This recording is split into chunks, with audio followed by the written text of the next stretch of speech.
fraction అంటే the fraction is a part in a whole. మొత్తంలో కొంత భాగాన్ని మనం ఏమంటాం భిన్నం అంటాం. అయితే మనకి ఈ ఫ్రాక్షన్ అనేది ఏ ఫామ్ లో ఉంటుంది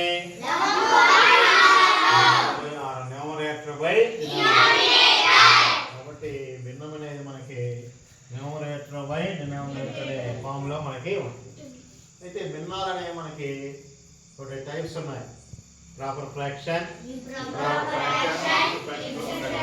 ఫస్ట్ గా ప్రాపర్ ఫ్రాక్షన్. ఫస్ట్ ఏంది ప్రాపర్ ఫ్రాక్షన్ అంటే క్రమ భిన్నము. ప్రాపర్ ఫ్రాక్షన్ అంటే ఏంది ఈ క్రమ భిన్నంలో లవం తక్కువ అంటే the numerator is less than denominator. అంటే హారం కంటే లవం తక్కువ కాబట్టి దాన్ని మనం క్రమ భిన్నం అంటాం, ప్రాపర్ ఫ్రాక్షన్.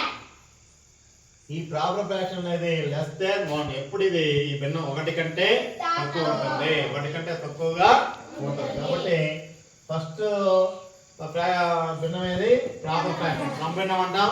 ఈ క్రమ భిన్నం లవం తక్కువ కాబట్టి the numerator is less than denominator.